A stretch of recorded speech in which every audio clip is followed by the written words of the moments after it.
Қателіктің зардабы. 5 бөлім. Каналыма тіркеліп лайк басып отырыңыздар. Қаншама іздегенімен таба алмады. Сосын күдерін үзген ару жұмысымен алданып қайта жүре берді. Көп ұзамай оқуының да басталатын уақыты келді. Енді 3-ші курсты қашықтықтан емес, барып оқитын болды. Жұмыстан шығып қайта оқуына барды. Барғаннан бірге оқитын группаласымен бірге тұрды. Күнде сабағына барып келіп жүрді. Уақытта зымырап өтіп жаңа жылда келіп қалды. Бірақ бұл жылы ару жаңа жылды үйінде емес, құрбылармен өткізді. Қасында неше адам болса да өзін жабырқаулы сезінді.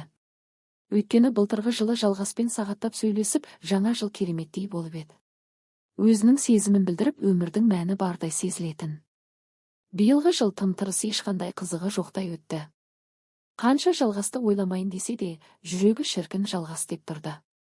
Солай уақыт өтіп ақпан айының 20-сы да келіп жетті. Бұл күн ару үшін ұмытылмастай күн.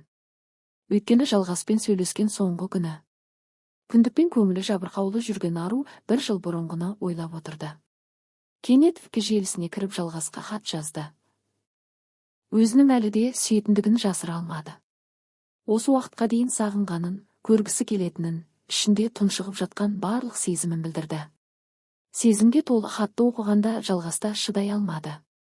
Аруға жауап қайтарды, кешкісін сымтетік арқылы сөйлесетін болып шешті.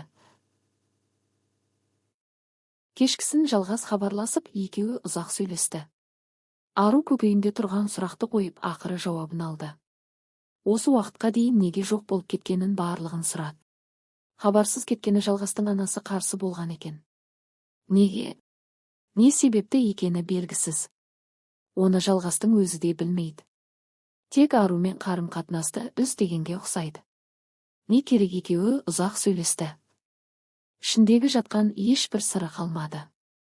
Барлығын ашық сөйлесіп, бір-бірін түсінгендей болды. Ақыры жалғас кешірім сұрап, хабарласатын болып тұтқаны қойды. Сол күні ару қуанып, өзара түсіністік, енді барлығы бұрынғыдай болады деп өзін сендірді. Алайда бұл жолы да жалғас тағы хабарласпады. Хабарын, қоңырауын күткен ару күте-күте хабарласпасын біліп, үмітін бір жола үзді. Енді хабарласпайтынына көзі жетті. Өмірін қайта жалғассыз жалғастыра берді. Көп ұзамай диплом алатын уақыты келіп, бір жапырақ қағазды қолына ұстаған күні ару ауылына қайтты. Жалғасы бар.